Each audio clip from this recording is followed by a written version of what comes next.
Yo les postos, c'est Sacha, bienvenue dans cette nouvelle vidéo mercato et actualité du football. Et on commence avec Kylian Mbappé. Une grosse révélation et un coup de tonnerre aujourd'hui vient de tomber. Mbappé négocierait avec le Real Madrid dans le dos du Paris Saint-Germain.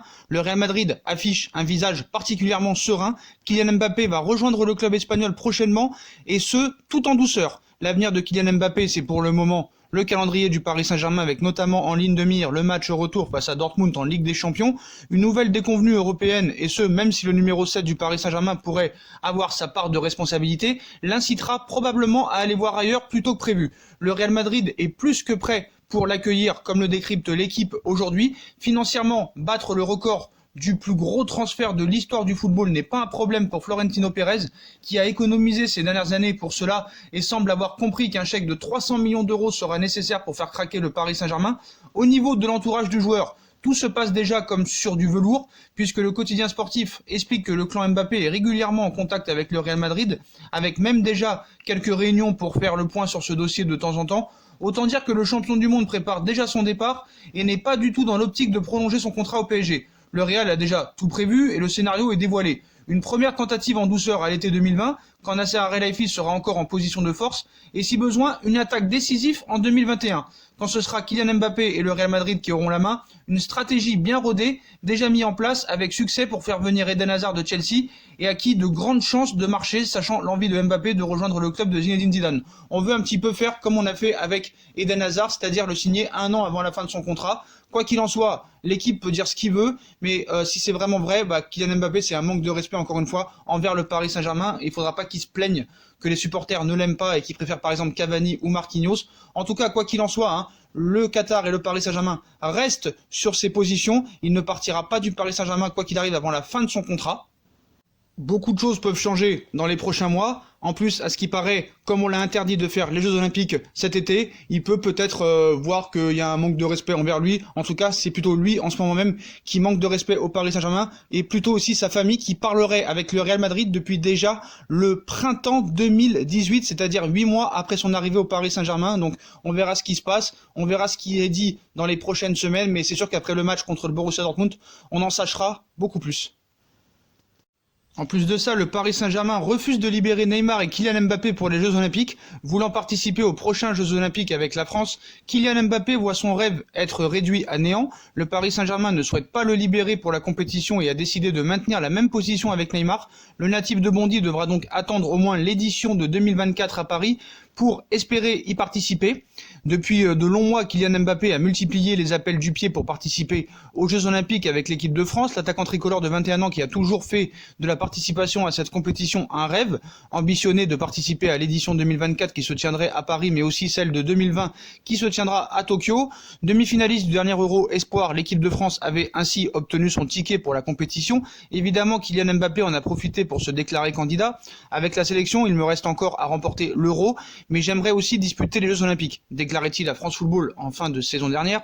Si le Paris Saint-Germain n'a pas semblé totalement fermé, tout comme le président de la FFF Noël Le Graët et le sélectionneur tricolore Didier Deschamps, la tendance a fortement évolué depuis quelques heures. Ce matin, Noël Le Graët annonçait que le joueur faisait partie d'une préliste de 80 éléments qui va rapidement redescendre à 50 noms. Cependant, le quotidien L'équipe révèle que le Paris Saint-Germain a pris une décision définitive dans ce dossier et celle-ci ne devrait pas plaire aux natifs de Bondy. Le club francilien a annoncé par le biais d'un courrier en fin de semaine dernière qu'il n'était pas disposé à libérer le joueur pour les Jeux Olympiques de cet été. Neymar également privé des JO. La compétition de football se déroulera en terre nippone entre le 24 juillet et le 9 août prochain. Un timing assez serré puisque Kylian Mbappé devrait, sauf catastrophe, participer à l'Euro 2020 avec les Bleus entre le 12 juin et le 12 juillet prochain. Sauf élimination prématurée des tricolores dans cette compétition, il enchaînerait directement avec les deux compétitions et ne pourrait donc pas souffler. Sachant que la Ligue 1 reprendra le 7 août pour la saison 2020-2021, il manquera obligatoirement la première journée de championnat en cas de parcours solide de la France au JO et possiblement plus de matchs compte tenu de son manque de fraîcheur et de son besoin de réathlétisation. N'ayant pas l'obligation de libérer son joueur puisque les JO sont situés en dehors des dates FIFA, le PSG a alors pris la décision de bloquer l'ancien monégasque. Si Noël Le Graët et la Fédération française de football ont poussé pour que ce dossier aboutisse, cela ne devrait pas être suffisant. Il ne sera cependant pas le seul à être privé du tournoi olympique, puisque le quotidien français explique que le Paris Saint-Germain a pris la même position pour Neymar, qualifié avec notamment le le Lyonnais Bruno Guimaraes, le Brésil ne pourra donc pas compter sur sa star qui a participé aux éditions de 2012 en finale contre le Mexique et de 2016, victoire à domicile contre l'Allemagne. Inflexible, le Paris Saint-Germain ne devrait pas changer de position même si la FFF n'a pas totalement abandonné le souhait de compter sur Kylian Mbappé. Le PSG aura eu au final le dernier mot dans ce dossier. Et on passe à Lionel Messi qui serait de plus en plus isolé au sein du vestiaire. Décevant contre Naples puis contre le Real Madrid, Lionel Messi traverse une mauvaise passe. Isolé sur le terrain à la peine physiquement, il reste cependant l'atout numéro 1 du FC Barcelone qui veut le remettre d'aplomb. C'est un cri d'alarme que pousse le quotidien Pro Barça Sport ce mardi. À citer SOS Messi, peut-on lire en une du journal. Le crack argentin est plus seul que jamais depuis la blessure de Suarez et le manque d'influence des recrues et remplaçants. Lionel Messi est intouchable au Barça, même lorsqu'il vient de réaliser 2 matchs ternes, voire indigents, contre Naples puis contre le Real Madrid. La Pulga, 32 ans, semblait bien loin de son meilleur niveau, apparaissant physiquement touché lors du Classico. Il a récolté la note de 3, mais plutôt que de cibler son moteur principal depuis tant d'années, les journalistes espagnols veulent plutôt l'aider et le réparer.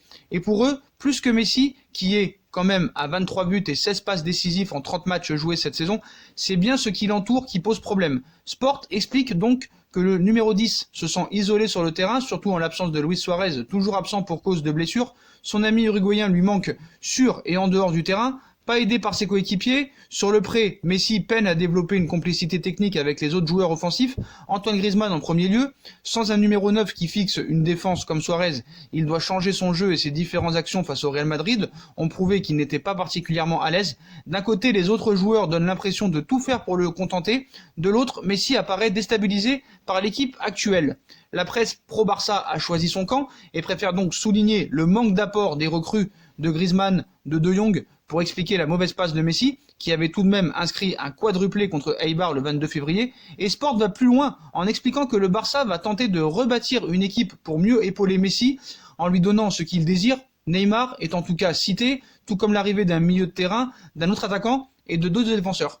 On parle aussi de Lautaro Martinez, comme quoi le Barça aurait un accord déjà avec l'Inter de Milan, mais en tout cas ça va mal au FC Barcelone et pour Lionel Messi, à l'heure où on vous parle.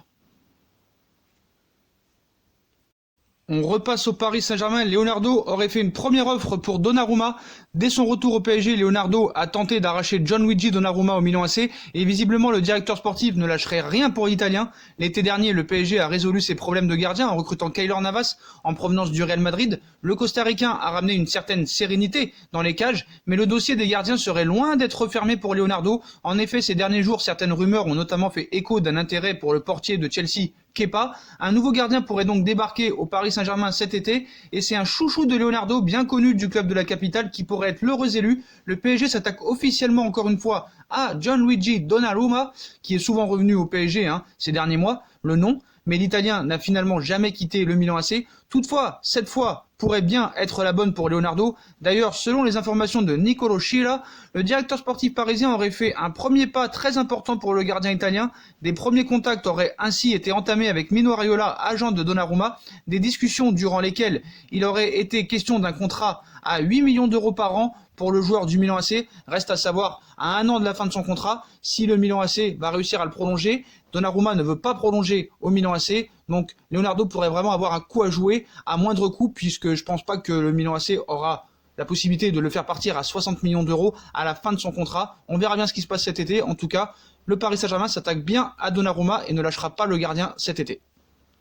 Le Paris Saint-Germain aura fort à faire avec Kalidou Koulibaly, défenseur du Napoli, courtisé par les plus grands clubs européens. Avec la fin prochaine du contrat de Thiago Silva, le Paris Saint-Germain prépare l'avenir. Leonardo voudrait en effet attirer Kalidou Koulibaly au PSG et récemment, le Parisien a révélé que le défenseur du Napoli aurait acheté une maison d'une valeur totale de 4 millions d'euros dans la capitale, de quoi alimenter les spéculations autour d'un possible transfert lors du prochain mercato estival, même si la tâche du PSG ne s'annonce pas simple. Le Real, le Barça, City et le Paris Saint-Germain vont batailler pour Koulibaly et d'après les informations de Correo dello Sport, le Paris Saint-Germain travaille sur ce dossier depuis l'été dernier déjà, mais c'est également le cas du Real Madrid, du FC Barcelone et de Manchester City. Le quotidien explique que ces 3 derniers clubs se seraient renseignés plusieurs fois auprès du Napoli pour Kalidou Koulibaly, mais pour le moment, aucun ne semble avoir véritablement pris l'avantage, à part peut-être un petit peu le Paris Saint-Germain qui utilise un petit peu cet appartement qu'aurait acheté Kalidou Koulibaly 4 millions d'euros à Paris. Donc voilà, il a acheté une maison à Paris et pas à Madrid, pas à Barcelone,